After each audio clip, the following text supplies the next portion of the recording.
Hello students, मैं Sandeep Singh welcome करता हूं आपका मैग्नेट ब्रेन्स हिंदी में, जहां पर मिलता है आपको free education from class 7th to 12th।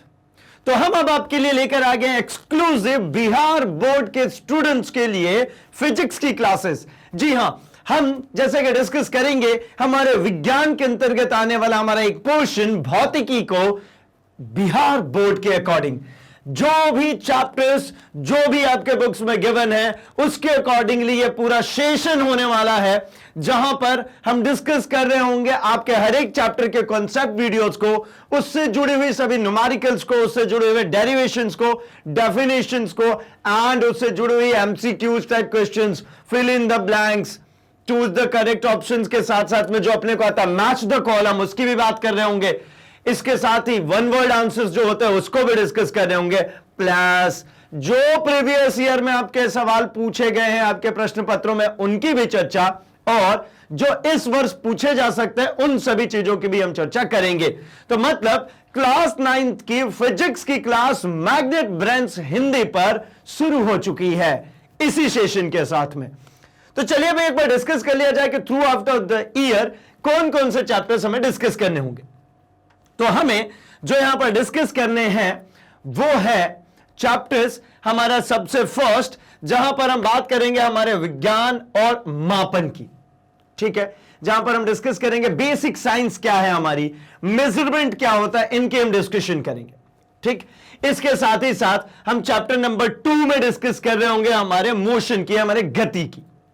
ठीक है, अगर हम इसी चीज को देखते हैं तो हमें अगले अपने चैप्टर में, चैप्टर नंबर 3 में बल तथा गति के जो नियम हैं इनके डिस्कशन करेंगे। आगे में गुरुत्वाकर्षण, चैप्टर नंबर 5 में कार्य, ऊर्जा और शक्ति, और चैप्टर नंबर 6 में ध्वनि को, और चैप्टर नंबर 7 एक और एड ऑन चैप्टर है, ये हमारा प्रायोगिक मतलब जो प्रैक्टिकल्स के क्वेश्चंस होंगे, प्रैक्टिकल्स किस तरीके से करना है, क्या करना है, वो सब हम सिमुलेटर्स के जरिए यहां पर सीख रहे होंगे, देख रहे होंगे।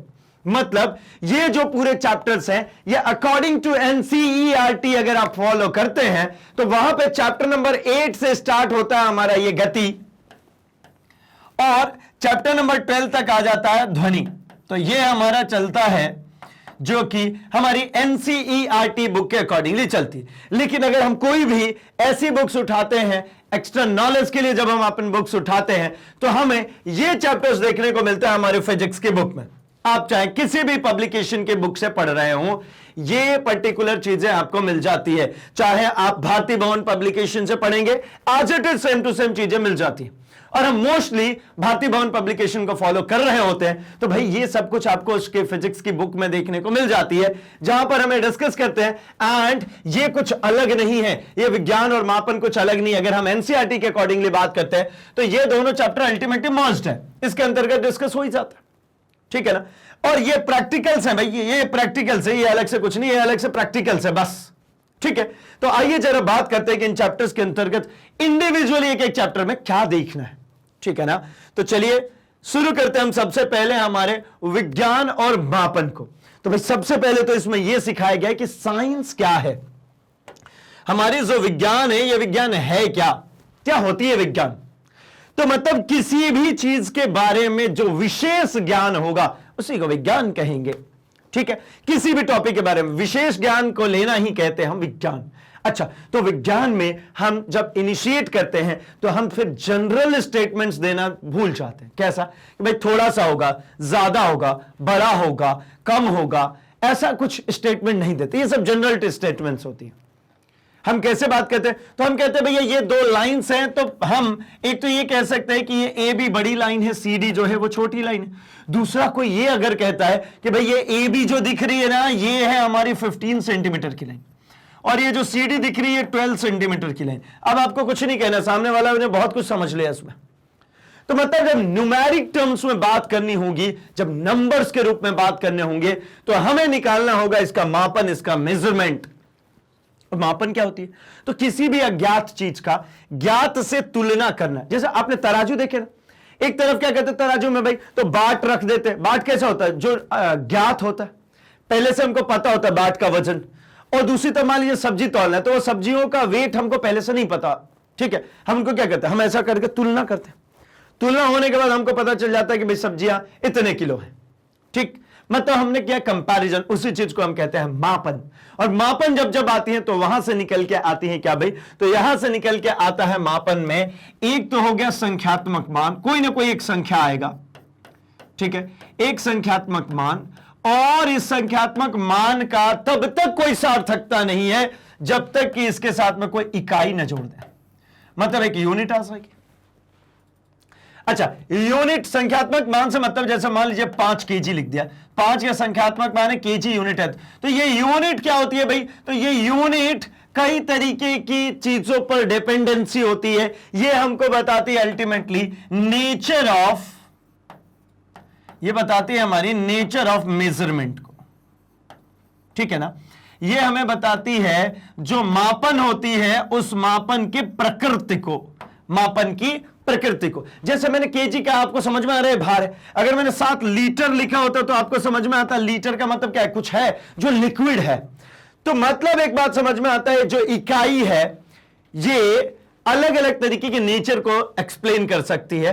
अब ये जो हमारे जो मूल रूप से जो हमने अभी देखे थे, इसको हम कहते हैं, ये जैसे 5 केजी, ये अल्टीमेटली क्या कहलाती है भाई, तो यही कहलाती है हमारी क्वांटिटी। और क्वांटिटीज दो तरीके की हमको पढ़नी है यहां पर, एक हमको पढ़नी है बेसिक क्वांटिटीज, जो आधार जो मूल क्वांटिटीज होती है उनको, और दूसरा हमको पढ़ना है डेरिवेटिव मतलब डेराइव्ड क्वांटिटीज, जो व्युत्पन्न होंगे उनके बारे में हमको बात करनी, ठीक है। मतलब कुछ मूल मात्रकों की बात करेंगे, व्युत्पन्न मात्रकों की बात करेंगे, ठीक है। मूल मात्रक का मतलब होता है भाई ऐसे मात्रक जो डायरेक्टली मेजर हो जाते हैं, जैसे आप द्रव्यमान डायरेक्ट मेजर कर सकते हैं, लंबाई डायरेक्टली मेजर हो जाती है, टाइम डायरेक्टली मेजर हो जाता है। लेकिन अगर मैं चाल कहूं तो चाल डायरेक्टली मेजर नहीं होता, यह दूरी बटा समय होता है, यह होता है दूरी बटा समय। अब दूरी को तो मीटर में मेजर करते हैं और इसको सेकंड में, तो मीटर प्रति सेकंड ये व्युत्पन्न हो गया। ऐसी चीजों की हम बात करेंगे। इसके बाद हम डिस्कस करेंगे मात्रकों की पद्धति, कौन कौन से सिस्टम है, जैसे सीजीएस सिस्टम होता है, एफपीएस सिस्टम होता है, एमकेएस सिस्टम होता है, एसआई यूनिट होता है, ये सब अलग अलग सेगमेंट्स हैं। जैसे आप ऐसा समझिए ना, लेंथ को सेंटीमीटर में भी नापते हैं, मीटर में भी, किलोमीटर में भी। तो क्या है, क्यों ऐसा क्यों करते हैं, हम इसकी बात करेंगे। इसके बाद हम बात कर रहे होंगे international system of units, SI unit की।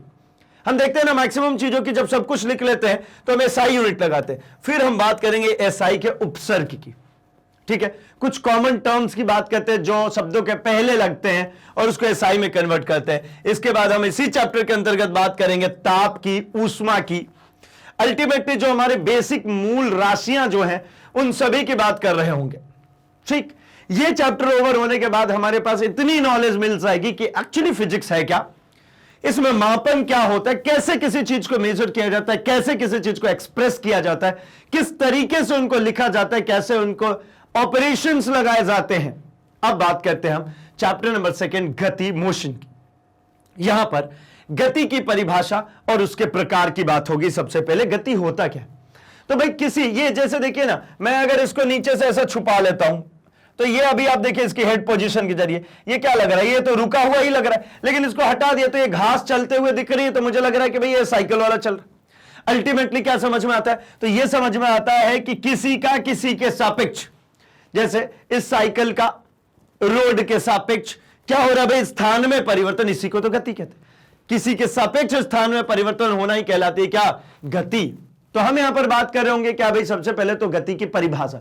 गति की परिभाषा क्या है, तो जो हमने भी बात करी, किसी के सापेक्ष स्थान परिवर्तन होना ही गति कहलाती है। फिर अब बात आएगी कि भाई इसके प्रकार क्या क्या है, तो गति के प्रकार की अगर बात करते हैं तो एक समान गति है, असमान गति है। साथ ही हम अगर डिस्कस करें गति में ही तो हम कह सकते हैं भाई वो वृत्तीय गति कर रहा है कि सरल रेखा में गति कर रहा है, समतल में गति कर रहा है, कैसे गति कर रहा है, इन सभी चीजों की चर्चा होगी।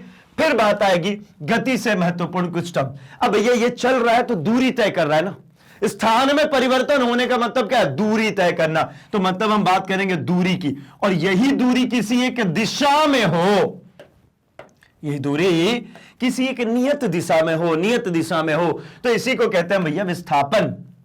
अच्छा, विस्थापन को और ये दूरी को, इन दोनों को अगर समय से कंपेयर कर दूं, इन दोनों को टाइम से कंपेयर कर दूं, तो ये बन जाता है चाल, यही बन जाता है वेग। चाल मतलब दूरी बटा समय, वेग मतलब विस्थापन बटा समय, और वेग को समय से कंपेयर कर दिया तो भैया बन गया त्वरण। ये नाम आपने कम सुना होगा, लेकिन ये तो सुना होगा, एक्सीलरेशन। आप कहते हैं ना गाड़ी में रेस दे दो भैया, तेज कर दो गाड़ी, मतलब एक्सीलरेट कर दो। एक्सीलरेशन मतलब क्या, उसका वेग बढ़ा दो। ठीक है, कैसे, बहुत ज्यादा ऐसे एक्सीलरेट कर दे तो कम समय में ही तेज चलने लगती है, मतलब कम समय में तेज चलना मतलब वेग में परिवर्तन, मतलब समझ में आता है। त्वरण का क्या मतलब है भाई, तो त्वरण का सिंपल सा मतलब है वेग में परिवर्तन की दर, वेग में परिवर्तन की दर, यही है भैया एक्सीलरेशन। अच्छा, ये सब कुछ पढ़ तो लेंगे, लेकिन काम चलेगा नहीं इतने आसानी से। भाई मुझे चाहिए क्या, मुझे दो चीजें चाहिए होती जब कभी कोई रूल, कोई चीज पढ़ रहा होता हूं, एक गणितीय व्याख्या और एक ग्राफीय व्याख्या। मतलब एक गणितीय रूप से आप मुझे समझाइए और एक ग्राफिकल रूप से समझाइए, तो मुझे जल्दी समझ में आता है, अच्छे से समझ में आता है। तो इसके लिए हम पढ़ रहे होंगे यहां पे ग्राफ, समय और दूरी, और वेग और समय के बीच में। समय दूरी ग्राफ का मतलब होता है मैं वेग के लिए पढ़ूंगा, और इसको मैं पढ़ूंगा त्वरण के लिए। क्या पढ़ेंगे इसके अंतर्गत, होता क्या है ये ग्राफ, आइए मैं अगले लाइन में आपको शो करता हूं। ये है वो ग्राफ, यहां पे ये दिख रहा है वेग, ये दिख रहा है समय, तो ये है, ये जो लाइन दिख रही है ना, ये लाल वाली जो लाइन है, ये त्वरण है। ये बता रही है कि भाई हर सेकंड कुछ ना कुछ बदलाव हुआ, हर सेकंड टाइम की वैल्यू पे यहां पे भी कुछ बदलाव हुआ, यहां पर भी देखिए, यहां पर भी कुछ ना कुछ वेलोसिटी, यहां पर भी कुछ ना कुछ वेलोसिटी, यहां भी बात करेंगे कुछ ना कुछ वेग मिलेगा, यहां पर भी बात करेंगे कुछ ना कुछ वेग मिलेगा, क्योंकि y अक्ष पे वेग है और x अक्ष पे टाइम है।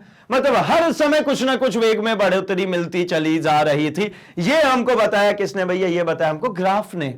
इसीलिए हम जो कुछ भी करते हैं वो ग्राफिकल और मैथमेटिकल दोनों ही तरीके से चलते हैं। मतलब ग्राफिकल प्रूफ भी चाहिए और इसका मैथमेटिकल प्रूफ भी हमको चाहिए होगा। ठीक है, और किसके लिए बात करेंगे भाई, तो हम ये बात करेंगे गति के समीकरण के लिए। और गति के समीकरण, तीन गति के समीकरण है बेसिक, हम उनके जरिए इनकी चर्चा करेंगे। बेसिकली ये जो समीकरण है वो कुछ इस प्रकार से लिखी जाती है भाई, v equals to u plus a t, फिर अगली आती है हमारी s equals to u t plus half of a t square, and v square minus u square is equals to 2as। अब ये सब क्या है भाई, तो ये वेग है, ये भी वेग है, एक अंतिम वेग है, एक प्रारंभिक वेग है। ये ए क्या होता है भाई, ये त्वरण है, टी जो है ये समय है, ये जो है विस्थापन है। ये कैसे लिख रहे, क्यों लिख रहे, इन सभी चीजों की चर्चा हम इसके अंतर्गत करने वाले हैं। और इसके बाद बारी आती है हमारी एक समान वृत्तीय गति की। एक समान वृत्तीय गति मतलब कोई भी अगर ऐसे वृत्ताकार पथ पे चल रहा है, एक ऐसे पथ पे जिसको बार बार रिपीट कर रहा है, वो जरूरी नहीं है कि वृत्ताकार भी हो, वो कुछ और भी चल सकता है, लेकिन बराबर समय अंतराल में बराबर रिपीटेशन होना चाहिए, ये प्रॉपर दिखना चाहिए। मैं ऐसा बना लेता हूं, सी ऐसे ही चल रहा, ठीक है। तो भाई एक समान वृत्तीय गति में चल रहा है, तब कैसे होगा, क्या होगा, इन सभी चीजों की भी हम इसी चैप्टर के अंतर्गत में चर्चा करेंगे। अब बढ़ते हैं हम अपने चैप्टर नंबर 3 पे, जहां पर हम डिस्कस करेंगे भाई बल तथा गति के नियम को। ठीक है, तो यहां पे क्या डिस्कशन होगी, तो सबसे पहली बारी आती है बल की और उसकी परिभाषा। ठीक है, बल की परिभाषा मतलब क्या भाई, बल होता क्या है। तो जनरली बल जो होता है वो कुछ इस प्रकार से समझ सकते हैं, ये किसी वस्तु के ऊपर लगने के बाद उसका साइज बदल सकता है, उसका शेप बदल सकता है, उसकी जो है गति बदल सकता है, उसकी दिशा बदल सकता है, या फिर बदलने की सिर्फ कोशिश कर सकता है। मतलब जरूरी नहीं है कि चेंज ही हो, हर बार हम बल लगाएं और उसमें चेंजेस मिले, सिर्फ और सिर्फ चेंजेस मिलेगी या फिर मिलने की कोशिश कर सकता है, यही हमारा बल, यही इसकी परिभाषा। फिर इसके बाद बारी आती है बल के कई नियम है। ठीक है, न्यूटन ने दिए थे ये नियम। हमारे पास 3 समीकरण थे जो गति के समीकरण थे, इक्वेशन ऑफ मोशन। यहां पे हम बात करेंगे बल के नियम की, जिसमें सबसे पहला नियम जो है वो जड़त्व पे आधारित है। पहला नियम बल का क्या है, जड़त्व पे आधारित। जड़त्व क्या होता है, तो उसको भी हम इसके अंतर्गत सीखेंगे कि हर कोई अपनी जो पोजीशन है उसमें बदलाव नहीं चाहता। आप बदलोगे तो वो आपको क्या करेगा, अपोज। ठीक है, वो क्या करेगा, आपको अपोज, विरोध करता है। यही है जड़त्व, यही है हमारा प्रथम नियम। द्वितीय नियम में आ जाता है हमारा संवेग। संवेग क्या होता है भाई, तो संवेग जो हमारा है, संवेग जो हमारा है ये होता है द्रव्यमान इंटू वेग। अब होता यह है कि जो हमारा बल है इसके प्रकार की जब हम बात करते हैं तो ये दो प्रकार होता है, एक संतुलित और एक असंतुलित, एक बैलेंस्ड फोर्स और एक अनबैलेंस्ड फोर्स। ठीक है, बैलेंस्ड और अनबैलेंस्ड फोर्स में क्या समझेंगे तो आप ऐसा समझिए कि जनरली हम क्या कहते हैं भाई, हम कहते हैं ना कि हम चल रहे थे जैसे बारिश के दिनों में नॉर्मली होता है और बैलेंस बिगड़ गया और गिर गए। अब बैलेंस बिगड़ गया मतलब क्या, अनबैलेंस हो गया भाई, असंतुलित होकर के गिर गए थे। संतुलित होंगे तब तक तो नहीं गिर रहे थे। मतलब कोई भी बदलाव कब होगा, जब असंतुलित बल लगेगा। ठीक है, तो असंतुलित बल लगा के जो बदलाव किया जाएगा जिसकी वजह से उसमें वेग आएगा, वो किसके अकॉर्डिंग चलेगा, तो ये चलेगा हमारे द्वितीय नियम के अंतर्गत। इसके अंतर्गत हम देख रहे होंगे इसके बारे में। इसके बाद करते हैं हम बात तृतीय नियम की। तृतीय नियम तो बड़ा ही फेमस है भाई, थर्ड लॉ, क्रिया के बराबर विपरीत प्रतिक्रिया। क्या होता है भाई, हमने किसी को एक चाटा लगाया तो सामने वाले ने भी रख करके दे दिया अपने को, मतलब हमने जो क्रिया किया उसका प्रतिक्रिया मिल गया। हमने किसी को चिल्लाया, सामने वाले ने हमसे ज्यादा चिल्लाया, तो भैया ये क्रिया के बराबर प्रतिक्रिया होती है यहां पर, है ना। उधर में तो ज्यादा भी हो सकता है, अपन ने एक चाटा रखा उसने दो रख दिया अपने को, लेकिन यहां पर क्या है भाई, बराबर होगी। ठीक है, क्रिया के बराबर विपरीत प्रतिक्रिया होगी, यह हमारा तृतीय नियम। एंड सबसे आखिरी में आता है हमारा इस चैप्टर के संवेग संरक्षण का सिद्धांत। अब संवेग संरक्षण का सिद्धांत क्या है भाई, तो संरक्षण जैसे ही आ जाता है इसका मतलब उसको नष्ट भी नहीं कर सकते, उसको बना भी नहीं सकते। तो इसका मतलब है कि जब दो चीजों में टक्कर हो रही होती है तो उस टक्कर के समय पहले का संवेग और दूसरे का जो संवेग होता है वो हमेशा ही कैसा होता है, संरक्षित रहता है। ठीक है, मतलब कंजर्व्ड रहता है। ये हमारा आने वाला है थर्ड चैप्टर के आखिरी टॉपिक में, संवेग संरक्षण के सिद्धांत में। ठीक है, आगे बढ़ते हैं हम चैप्टर नंबर 4 पे। फोर्थ चैप्टर में हम डिस्कस करेंगे हमारे गुरुत्वाकर्षण को। गुरुत्वाकर्षण क्या है भाई, तो ये जैसा कि नाम से क्लियर है, दो वर्डों से मिलकर के बना है, एक गुरुत्व और एक आकर्षण। मतलब जो बल होता है वो एक कॉन्टैक्ट और नॉन कॉन्टैक्ट फोर्सेस जिसको हम कहते हैं, तो ये हमारा नॉन कॉन्टैक्ट फोर्स है, ये अस्पर्शी बल है। और ये है क्या, तो ये किसी भी पिंड, मतलब ये एक द्रव्यमान की प्रॉपर्टी है, किसी भी मास की प्रॉपर्टी है। अगर किसी के पास में भी द्रव्यमान होगा तो वो दूसरे द्रव्यमान को अपनी तरफ आकर्षित करेगा, और इसी आकर्षण को हम कहते हैं गुरुत्वाकर्षण। तो ये छोटा सा छोटा मास हो उसमें भी और बहुत बड़े ऑब्जेक्ट्स हो उसमें भी। इवन अगर हम अब कह लें तो हमारी पृथ्वी, चांद, सूर्य, मतलब बहुत बड़े ऑब्जेक्ट्स के नाम पे अगर कहा जाए तो आगे भाई हमारे ग्रह आ गए, हमारे तारे आ गए, इनमें भी ये एप्लीकेबल होता है, जिसको हम इस चैप्टर के अंतर्गत देख रहे होंगे। क्या करेंगे भाई, तो गुरुत्वाकर्षण बल और इसका सार्वत्रिक नियम समझेंगे। ये चैप्टर बहुत ही इंटरेस्टिंग, बहुत ही प्यारा सा है, क्योंकि हम यहां पर यूनिवर्स में अवेलेबल ऑब्जेक्ट्स के बीच में लगने वाले फोर्सेस, बहुत सारे ऐसे भौतिक परिवर्तन को हम समझ रहे होंगे। तो यहां पे होता क्या है, हम गुरुत्वाकर्षण बल तो देखेंगे। सार्वत्रिक नियम का तात्पर्य यह है कि सिर्फ पृथ्वी पर नहीं, हमारे यूनिवर्स में सभी जगह वैलिड है। अच्छा आप सोचिए ना कितना मजेदार होगा, हम उन चीजों के बारे में भी पढ़ रहे होंगे जहां पर हम कभी जा ही नहीं सकते, हमने सिर्फ दूर से देखा हुआ है, वहां कभी जा नहीं सकते, या फिर यूं कहें कि अभी आज की ऐसी स्थिति कि हम वहां पहुंच नहीं सकते, फिर भी उन दो पिंडों के बीच में, दो तारों के बीच में लगने वाले बल के बारे में हम पता कर सकते हैं कि किस बल के कारण ये एक दूसरे की तरफ घूम रहे हैं, क्यों चल रहे हैं, कितना बल लग रहा है, ये सब कुछ हम कैलकुलेट कर सकते हैं। इसी प्रकार से हम बात करेंगे गुरुत्वीय त्वरण की और गुरुत्वीय तीव्रता की। गुरुत्वीय तीव्रता और त्वरण से तात्पर्य है कि अब अगर हम पृथ्वी पर है तो पृथ्वी के पास भी द्रव्यमान है, और ये भी तो आकर्षित करती है ना किसी भी चीज को। मैं कोई भी चीज छोड़ता हूं पृथ्वी की सतह की तरफ गिरने लगती है, तो पृथ्वी की सतह की तरफ जब ये गिर रहा होगा तो इसके ऊपर गुरुत्वीय बल काम कर रहा है, किसका, पृथ्वी का। तो पृथ्वी का गुरुत्वाकर्षण बल काम करेगा, गुरुत्वीय बल काम करेगा, और जब बल लगता है और विस्थापन हो जाएगा तो भाई वहां जनरेट हो जाता है त्वरण। अच्छा तो भाई ये त्वरण जनरेट हुआ जिसके कारण ऑब्जेक्ट गिर रही है, तो हमें यह भी पता करना होगा कि किस बिंदु पे, किन किन बिंदुओं पर कितना इंटेंसिटी होगा, कितनी ताकतवर बल लग रही होगी। इसके बाद हम बात करेंगे मुक्त पतन की। मुक्त पतन क्या है भाई, तो इसको ऐसा समझ सकते हैं आप, जब हम झूले पे बैठते हैं ना वो गोल वाली चरखी, तो जब हम ऊपर जा रहे होते हैं तो बड़ा ही मजा आता है, और जब नीचे आते हैं तो कैसा फील होता है, सब कुछ हल्का हल्का सा, ऐसा लगता है जैसे कि आप सांस ही नहीं ले पा रहे, ऐसा कुछ महसूस होता है। या फिर कहीं से भी तेजी से नीचे गिर रहे हो, ठीक है, तो बहुत ही अजीब सा फील होता है। वो क्या होता है भाई, वेट आपका जो है वो कम हो जाता है। आपका जो भार है वो है क्या, तो गुरुत्वाकर्षण बल जितने से आपको नीचे की तरफ खींच रही है अपनी केंद्र की तरफ, उसी के ऊपर निर्भर करता है आपका भार। अब क्या हुआ, आप उसी की दिशा में गिरने लगे, तो इसी को कहते हैं भाई मुक्त पतन, गुरुत्वाकर्षण बल के अधीन गिरना। इसको डिस्कस करेंगे, इसके बाद हम बात करेंगे यहां पर फिर से गति के समीकरण की। चूंकि ये जो त्वरण है, गुरुत्वीय त्वरण को हम जी से डिनोट करते हैं, और हमने जो देखा था v equals to u plus half g t square लिख लूंगा, sorry u plus g t, s equals to u t plus half g t square, और v square minus u square is equals to 2gs। ये किया क्या मैंने, तो इन सभी जगहों पर जहां जहां पर g है, अगर नॉर्मली त्वरण होता तो हम इसको a लिख रहे होते।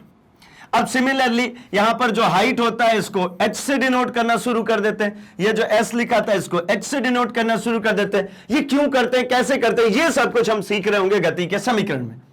जब कोई वस्तु को ऊपर फेंकते हैं तो धीरे धीरे स्लो होने लगती है, जब वो नीचे गिरे होते हैं तो धीरे धीरे तेज होने लगती है। मतलब ये g एक तरफ जाएगा तो ये पॉजिटिव हो जाएगा, दूसरी तरफ आएगा तो ये नेगेटिव हो जाएगा। इसके बारे में चर्चा करेंगे। फिर क्या करेंगे भाई, तो द्रव्यमान और भार की बात करेंगे। द्रव्यमान मतलब वो जिन चीजों से मिलकर के वो ऑब्जेक्ट बना है वो है उसका द्रव्यमान, और भार क्या है भाई, तो जिस अमाउंट ऑफ फोर्स से पृथ्वी उसको अपने केंद्र की तरफ खींच रही है वो है उसका भार। इसकी चर्चा करेंगे। अच्छा, इसके बाद ये तो सब सॉलिड में बात हो गई। हम ऐसा महसूस करते हैं ना कि जब किसी लिक्विड में, किसी द्रव में, किसी ठोस को डुबाया जाता है और डूबे हुए ही उसको ऊपर उठाइए तो आपको हल्का महसूस होता है, और जैसे ही उसको बाहर निकालेंगे तो आपको भारी महसूस होता है। ऐसा क्यों होता है, कि मतलब ठंड के दिनों में यह बहुत होता है भाई। कैसा, ठंड के दिनों में नहाने की इच्छा कम होती है, तो हम तो भैया यही काम करते हैं। क्या काम करते हैं भाई, तो हमने ऐसा मग भरा हुआ पानी से मग ये लिए और इसको उठा करके यहां तक ले आए। थोड़ी देर तक तो खेलते ही रहता है अपन इसी के साथ। तो जब ये उठा करके ऊपर तक ले आते हैं, यहां से यहां तक लाने में ये बहुत हल्का महसूस होता है, ठीक है ना। लेकिन जैसे इस मग को इस पानी की सतह के बाहर लाया जाता है, यहां ले आएंगे, ये अब इसका एक्चुअल भार, इसका एक्चुअल वेट आपको महसूस होने लगता है, ये भारी लगने लगता है। जब तक पानी में डूबा है तब तक हल्का, ऊपर आया भारी हो गया। ये क्यों होता है, तो ये होता है उत्प्लावनता के कारण, उत्प्लावक बल के कारण होता है ये। और इसके लिए आया था आर्किमिडीज, इन्होंने दिया था अपना एक सिद्धांत कि कितना अमाउंट डुबाएंगे, पानी कितना विस्थापित होगा, तो ये ऑब्जेक्ट कितना हल्का महसूस होने वाला है। अच्छा, तो ये सब कुछ तो ठीक था। एक और बात समझ में आती है यहीं से कि अगर मैंने यहां पे होल कर दिया, यहां पे होल किया और यहां पे होल किया, इस बाल्टी में ऐसे छेद किए, तो आपको पता है कि ये पानी यहीं गिरना शुरू हो जाता है, ठीक है। ये जो पानी है यहां गिरेगा, ये यहां गिरेगा। ये पानी क्यों गिरना शुरू हो रहा है, इस तरीके से पानी बाहर क्यों आने लग गया इस बकेट के, तो ये पानी तरलों में दाब के कारण, लिक्विड प्रेशर के कारण ये बाहर आ रहा है। तो हम लिक्विड में प्रेशर की बात करेंगे, थ्रस्ट की बात करेंगे, फिर हम डिस्कस करेंगे इसमें अपेक्षिक घनत्व की। चूंकि कुछ चीजें ऐसा आपको समझ में आता है ना कि हमने एक लोहे की कोई किल हो, उसको डाल दें तो पानी में डूब जाती है, लेकिन उसी लोहे से बनी हुई इतनी बड़ी जहाज जो होती है वो नहीं डूबती। लकड़ी का गुटका अगर डालते हैं वो तैरती रहती है, ठीक है ना। तो मतलब क्या है, कौन सी ऐसी चीजें होंगी जो तैरेंगी, कौन सी ऐसी चीजें होंगी जो डूब जाएंगी, इसके बारे में हम डिस्कस करेंगे किसके जरिए, अपेक्षिक घनत्व के जरिए, ठीक है। आगे बढ़ता हूं मैं अगले चैप्टर की तरफ। अगला जो है चैप्टर नंबर 5, कार्य तथा ऊर्जा, वर्क एंड एनर्जी। यहां पे डिस्कशन होना है हमारा कार्य के बारे में। अब अल्टीमेटली आप ऐसा समझिए कि ये जो चैप्टर है ये किस चीज को बता रहा है कि कार्य किस तरीके से होता है। मतलब साइंटिफिकली वर्क डन अलग चीज होती है, और नॉर्मली हम कुछ काम कर रहे होते हैं जिसको हम काम का नाम देते हैं, वो अलग है। मतलब जैसे आप कोई सामान उठा करके चुपचाप खड़े हैं तो साइंस कहता है ये कोई काम नहीं हुआ, लेकिन अगर सामान उठा करके आगे की तरफ चल रहे हैं तो फिर आपने काम किया। एक और मजेदार बात, जब जब ऊर्जा एक रूप से दूसरे रूप में परिवर्तित हो रही होती है, उसी दौरान को, उसी समय को, उसी एक्टिविटी को हम कहते हैं कार्य। मतलब जब जब ऊर्जा एक रूप से दूसरे रूप में ट्रांसफर होगी, मतलब वहां कार्य हो रहा है, ठीक है ना। जैसे मान लीजिए हम किसी सामान को ढो रहे, ठीक है, तो मैंने उस सामान को ऐसा उठाया, तो मेरी जो मस्कुलर एनर्जी है, जो मसल्स की एनर्जी थी, वो मैंने उठा करके दे दी उस वस्तु के अंदर और वो स्थितिज ऊर्जा में बदल गई। जैसे कि आप सिंपली समझ लीजिए, मान लीजिए फैन चल रहा होगा, पंखा चल रहा है, मतलब क्या, इलेक्ट्रिकल एनर्जी, विद्युत ऊर्जा आ रही है और उसको यांत्रिक ऊर्जा में कन्वर्ट कर रहे हैं। उसी कन्वर्जन को तो हम काम कर रहे हैं। अब कुछ ऐसी बात समझ में आती है कि कार्य का होना मतलब ऊर्जा का ट्रांसफर होना। अर्थात अगर किसी की ऊर्जा मेजर करनी है तो कैसे मेजर होगी? कार्य से। आप उस व्यक्ति से काम कराइए, तभी आपको पता लगेगा कि उसके पास कितनी एनर्जी है। और ये काम कितने तरीके के हैं? तो काम 3 तरीके के हैं। और एक और चीज है, जो इनिशियल चैप्टर में हमने पढ़ा था ना, विस्थापन, वो हमारा पीछा नहीं छोड़ेगा, वो यहां पर भी आएगा। आपने देखा सभी चैप्टर्स में वो चलता हुआ आया है, पहले में भी आया। जैसे हमने बल की बात करी तो द्रव्यमान इंटू त्वरण आया, मतलब त्वरण में भी विस्थापन आ चुका है। और इसके बाद हमने बात करी क्या भाई, गुरुत्वाकर्षण, उसमें भी वो आ चुका क्योंकि गुरुत्वाकर्षण बल है। उसी प्रकार से यहां पर भी बात करेंगे तो कार्य भी जो होता है वो बल इंटू विस्थापन ही होता है, तो ये पीछा नहीं छोड़ेगा। इसी वजह से अब चूंकि विस्थापन के बारे में तो हमको ये 3 बातें पता है कि ये पॉजिटिव हो सकता है, ये नेगेटिव हो सकता है, ये जीरो हो सकता है, तो यहां भी वही चलेगा, ये पॉजिटिव, नेगेटिव और जीरो हो सकता है। अच्छा, अब बारी आती है तो ऊर्जा कितने तरीके की है भाई? तो ऊर्जा बहुत सारे टाइप्स की है। इस पूरे यूनिवर्स में हम हर जगह सिर्फ और सिर्फ क्या तलाश रहे हैं? ऊर्जा। हम चाहते हैं कोई ऐसी ऊर्जा मिल जाना जहां से कि मतलब मुझे बहुत सारा कुछ करना ना पड़े और बहुत सारी एनर्जी मुझे फ्री फोकट के मिल जाए। तो भाई जितनी लड़ाइयां चल रही है सब एनर्जी के लिए चल रही है। ठीक, चलिए आइए देखते हैं गतिज ऊर्जा और स्थितिज ऊर्जा क्या है। अब कोई ऑब्जेक्ट के पास में हमें जो इस बार डिस्कस करना है उसके अकॉर्डिंगली हमें करना है यांत्रिक ऊर्जा की बात, सिर्फ और सिर्फ यांत्रिक ऊर्जा। और यांत्रिक ऊर्जा इन दोनों लोगों को मिला के बनता है स्थितिज और गतिज। गतिज ऊर्जा का मतलब किसी वस्तु में गति के कारण होने वाली जो ऊर्जा होती है, और स्थितिज ऊर्जा का मतलब क्या भाई? तो किसी वस्तु में स्थिति के कारण होगी जो ऊर्जा। कैसे समझ में आती है? तो ये देखिए ना, ये काट जब ऊपर होगी तो इसकी स्थितिज ऊर्जा ज्यादा होगी, ये पी पूरा भरा हुआ है, और जैसे जैसे नीचे आ रही है ये के ही बड़ा होता जा रहा है, मतलब नीचे आएगी तो इसकी गति क्या हो जाएगी? ज्यादा हो जाएगी। ऊपर मान लीजिए एक बॉल को यहां ले जाकर के रखा है तो इसकी स्थितिज ऊर्जा ज्यादा है, छोड़ दिया तो गिरने लगी, जैसे जैसे नीचे आएगी उसको आपको पता है कि उसकी गति बढ़ती चली जाएगी, मतलब वो गतिज ऊर्जा। जो ऊपर रखी थी तो उसकी स्थितिज ऊर्जा। पढ़ेंगे, देखेंगे हम इसी चैप्टर के अंदर। इसके बाद हम बात कर रहे होंगे ऊर्जा संरक्षण के नियम। जैसे हमने संवेग संरक्षण के नियम की बात करें, वैसे ऊर्जा संरक्षण का भी नियम है। ऊर्जा ना तो बनाई जा सकती है ना ही नष्ट की जा सकती है, सिर्फ और सिर्फ उसका रूपांतरण हो सकता है, एक रूप से दूसरे रूप में परिवर्तित हो सकती है, नष्ट नहीं होगी। ठीक है, जैसे अभी आप सोच रहे होंगे ये तो भाई इलेक्ट्रिसिटी आ रही है और ये फैन चला दिया तो ये तो इलेक्ट्रिकल एनर्जी फैन चल करके और खत्म हो गई। नहीं भाई, खत्म नहीं हुई। आपने इसी एटमॉस्फेयर से वो एनर्जी ली थी और वापस इसी एटमॉस्फेयर को दे दी, इसी जगह से आपने एनर्जी ली थी, है ना। जैसे मान लीजिए वो एनर्जी कहां से मिली आपको? आपको एनर्जी मिली होगी सपोज कि भाई नदियों के पास में पानी बह रहा है, उसमें बांध बनाया, उसका पानी गिराया, टरबाइन चलाया, टरबाइन जो रोटेट हुआ, वहां से मैंने इलेक्ट्रिकल एनर्जी निकाली, उस इलेक्ट्रिकल एनर्जी को ऊपर दिया तो भैया वो फैन चला। तो कहां से मिला था? इसी पर्यावरण से। साइकिल चलती रहेगी। तो मतलब ऊर्जा ना तो बनाई जा सकती है ना नष्ट की जा सकती है। इसके बारे में हम डिस्कस करेंगे, प्रूफ भी करेंगे। किसके लिए? इस गतिज और स्थितिज के लिए। ये देखिएगा ना, एक बीच में ऐसी स्थिति आएगी जब ये दोनों बराबर है। देखिए ये जो स्थिति है यहां पे ये दोनों बराबर आ जाते हैं, मतलब स्थितिज और गतिज का सम करेंगे तो हमेशा बराबर होगा। ये यहां पे है तो ये ज्यादा है, ये कम हो रहा है तो ये बढ़ रहा है, मतलब ऐसा समझिए, एक ज्यादा एक जीरो है, ये जैसे जैसे कम हो रहा है बढ़ रहा है, तो ये दोनों का सम हमेशा बराबर होगा। ये हम प्रूफ कर रहे होंगे। एंड इसके बाद हम डिस्कस करेंगे शक्ति, पावर। पावर क्या होता है भाई? तो जो जितनी जल्दी काम करता है उतना ज्यादा पावरफुल होता है, जितनी जल्दी काम खत्म करेगा उतनी ज्यादा पावरफुल होगा। मतलब हम शक्ति की बात करेंगे, पावर की बात करेंगे, फिर से वही ऊर्जा और कार्य के ऊपर इसकी निर्भरता हो जाएगी। ठीक है, ये सब कुछ हम डिस्कस कर लेंगे कार्य तथा ऊर्जा, वर्क एंड एनर्जी चैप्टर के अंतर्गत। देन आफ्टर हमारा लास्ट चैप्टर है इस सेशन का, दैट इज ध्वनि, साउंड। अब साउंड क्या होता है भाई? मैं बोल रहा हूं, आप सुन रहे हैं, इसके बीच में क्या हो रहा है? तो मैं एक वाइब्रेशन क्रिएट कर रहा हूं इस एयर मॉलिक्यूल्स के बीच में, जो कि आप तक कैसे पहुंच रही है? तो आपके पास में जो आपके स्पीकर्स लगे हुए हैं, है ना। ऑब्वियस सी बात है, विदाउट स्पीकर आप हमें अभी तो नहीं ही सुन पा रहे होंगे, है ना। या तो आपके फोन के या आपके लैपटॉप के या फिर आपकी जो भी लाउड स्पीकर्स लगा है उसकी स्क्रीन से, या हेडफोन, भैया हेडफोन के भी, तो वहां पे चल क्या रहा है, तो उसमें एक स्पीकर लगा है। उस स्पीकर को अगर आप ऐसा टच करके भी देखेंगे आपको फील आएगा कैसे वाइब्रेशन आ रहा है। उसमें स्पीकर एक कपड़े जैसे ऐसे स्ट्रक्चर भी बनी होती है, वो क्या होता है भाई, उसको आप देखेंगे तो ऐसा वाइब्रेट हो रहा होता है।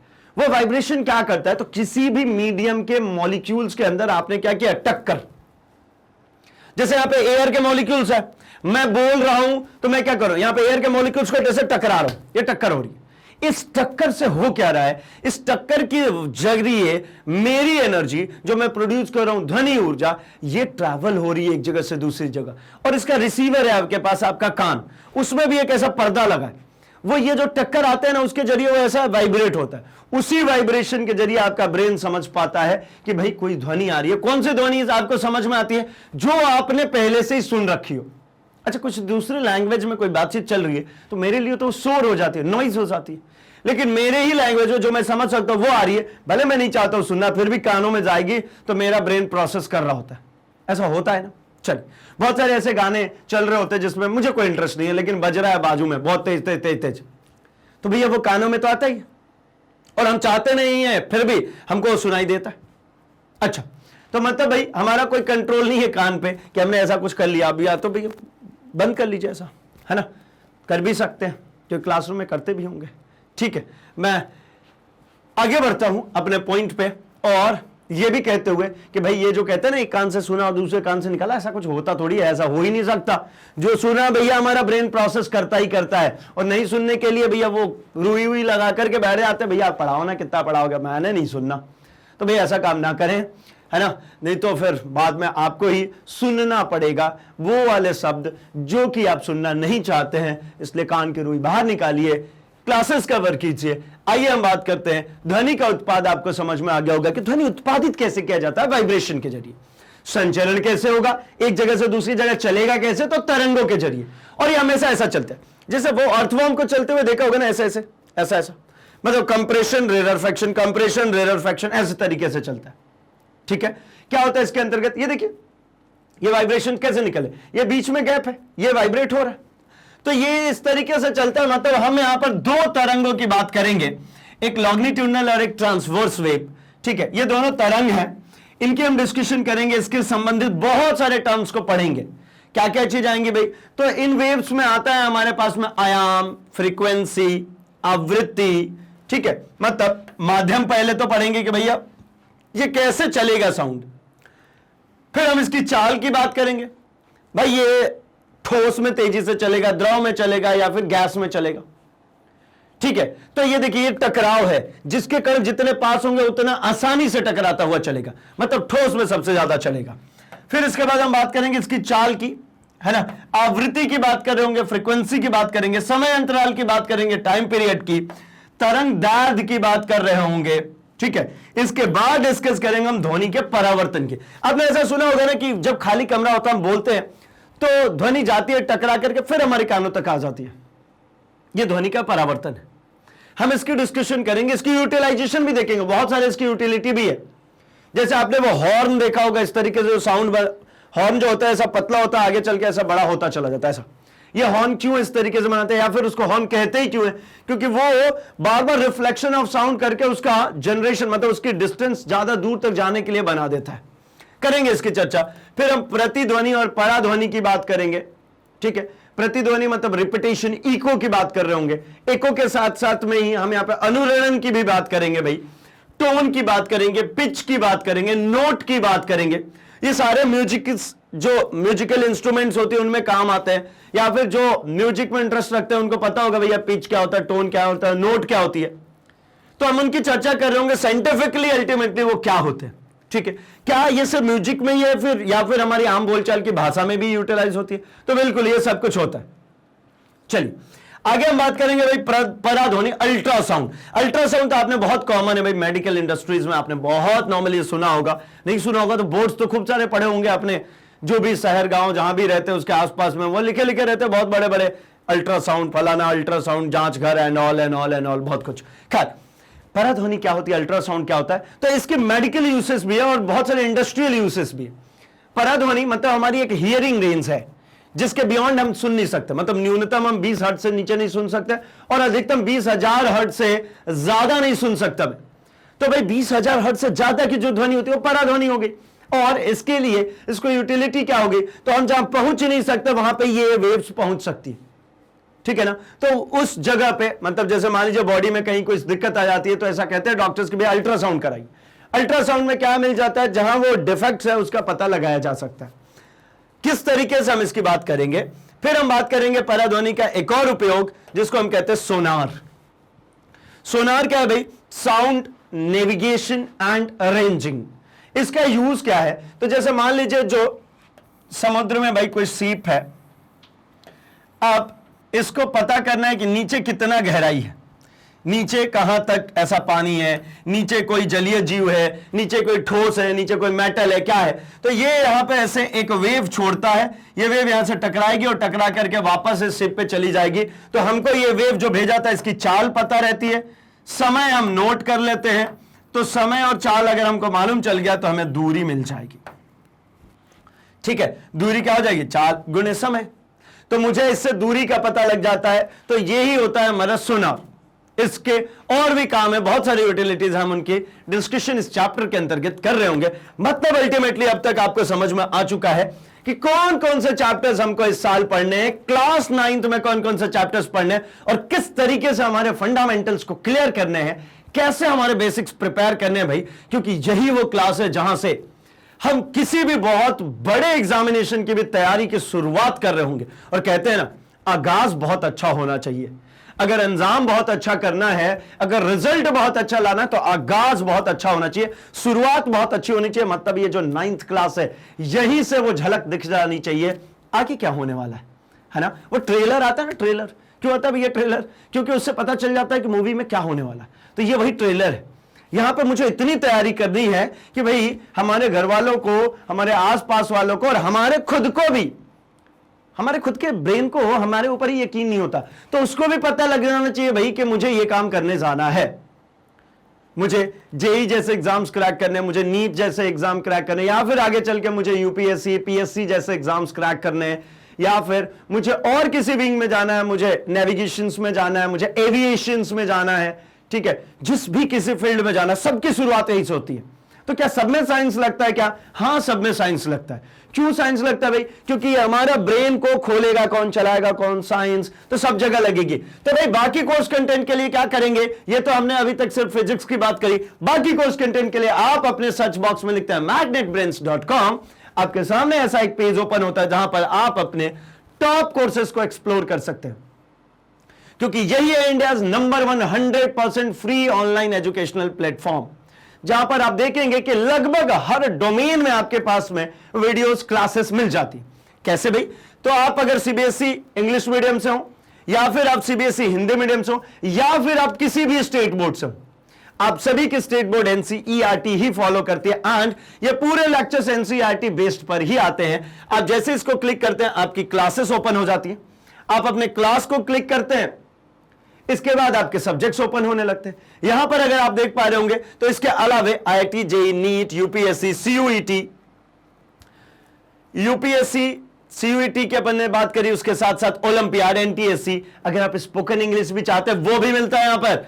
जेएआईबी, सीएआईबी, बैंक, इंश्योरेंस, एसएससी, आरआरबी, या फिर और सारे कॉम्पिटिटिव एग्जाम्स हैं, उन सब की तैयारी होती है भाई यहीं से। साथ ही साथ जिस चीज के लिए हम लोग इस सेशन में मिल रहे हैं वो है हमारा बिहार बोर्ड एक्सक्लूसिव क्लासेस। तो बिहार बोर्ड के लिए 7 to 12 तक की हिंदी मीडियम के लिए सब कुछ अवेलेबल है यहां पर। आप क्लिक कीजिए। आप अगर यूपी बोर्ड से हैं तो यूपी बोर्ड के लिए भी सब कुछ अवेलेबल है। आप जरूर सबके साथ में शेयर करें। जैसे ही आप इसके ऊपर क्लिक करते हैं, कुछ इस प्रकार से आपकी क्लासेस ओपन हो जाती हैं, जहां पर आप अपना क्लास सेलेक्ट करते हैं। क्लास 9th के आप स्टूडेंट सेलेक्ट कीजिए। आपको गणित, इतिहास, राजनीति विज्ञान, अर्थशास्त्र, नीचे आपको, इसके जस्ट नीचे आपको मिल जाएगी आपके physics, chemistry, biology, English, Hindi, सब कुछ भाई, सब कुछ। जस्ट आप इसके ऊपर वॉच नाउ कीजिए, आपके चैप्टर्स ओपन होते हैं और उस चैप्टर के अंतर्गत उस चैप्टर के सभी प्रकार के वीडियोस, मतलब उसके कॉन्सेप्ट वीडियोस, उसका one shot revision videos, NCERT solutions या फिर जो भी आपके स्टेट बोर्ड की सॉल्यूशंस है उसके पूरी सॉल्यूशंस, साथ ही साथ प्रीवियस ईयर क्वेश्चन जो आपके पुराने वर्षों में पूछे गए वो सब कुछ देखने को मिल जाता है यहां पर। तो अभी के लिए क्या करना है भाई, तो इस वीडियो को लाइक, चैनल को सब्सक्राइब और इसे अपने दोस्तों में शेयर भी करना है, क्योंकि उन्हें भी बताना है कि मैग्नेट ब्रेन्स हिंदी लेकर के आ चुका है free education exclusive Bihar board के लिए from class 7 to 12th, quality content and experience teachers के साथ। तो बने रहिए हमारे साथ, हम मिल रहे हैं अपने पहले चैप्टर के साथ में, कॉन्सेप्ट वीडियोस के साथ में। Thanks for watching.